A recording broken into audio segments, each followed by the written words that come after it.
This is BBC Radio 2 online on digital and on 88 to 91 FM. BBC News at 5 o'clock. Good morning, this is John Marsh. David Cameron will today set out his plans for what he calls the big society. He'll promise to let communities and voluntary groups run some public services such as bus routes or the delivery of broadband. 4 areas of England have been chosen to receive help with projects: Liverpool, Eden Valley in Cumbria, Windsor and Maidenhead in Berkshire, and the London Borough of Sutton. The United States government has ordered BP to draw up plans for reopening a cap on the broken oil well in the Gulf of Mexico. The cap has stopped the flow of oil into the sea, but signs of methane gas have been detected. Just give me a moment, if you would, and we'll carry on. Some people who were on holiday when the tour operator Gold Trail collapsed say they're being forced to pay for their accommodation twice.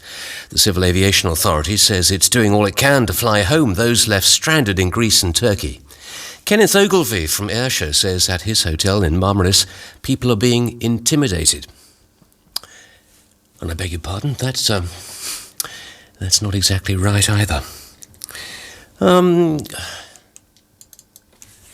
This is all very strange. If you give me one moment, we'll see if we can actually get things right.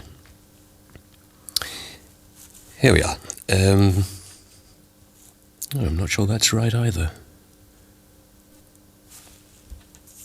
No, I don't think it is. I do beg your pardon. We'll move on. You don't seem to be having a very good time of it. What's going on? We were hoping to play you a clip just then, but it didn't seem to fit with what I was talking about. So give me a moment and we'll just carry on and ignore all the inserts if we may. I can start and then you could come back to it. No. No. Fine.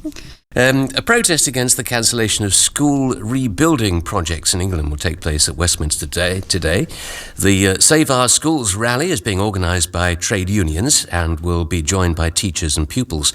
The government announced the cancellation of projects at more than 700 schools earlier this month. And I've just realised what's happened now. I think we should be back on course very shortly. Yes, here we go. No, we don't. We'll carry on again. Government advisers have been calling for public funding for low-carbon technology to be protected to ensure the United Kingdom meets its target to reduce greenhouse gases. The demand has come from the Committee on Climate Change. Oh, I do think we're going to have the right thing. Our environment correspondent, Jeremy Cook, hopefully, will now report. Or maybe he won't. This is going very well. Can I suggest that you go back to the hotel room, get into bed, suck your thumb, and then nothing will happen? I've got one more little thing I would like to tell you before we start, if I may, which is actually a serious story. At least 49 people have died in a train accident in India. Around 100 others were injured. The accident happened around 125 miles north of Calcutta when an express service hit a stationary train at a station.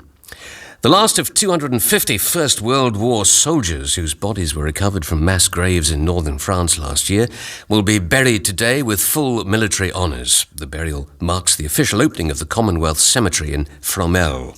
Prince Charles will attend the ceremony. And the weather? This really will happen. There'll be rain across northern England, Northern Ireland and southern Scotland today, reaching South Wales and southwest England this evening. Southeast England should stay dry with temperatures reaching 28 Celsius in East Anglia.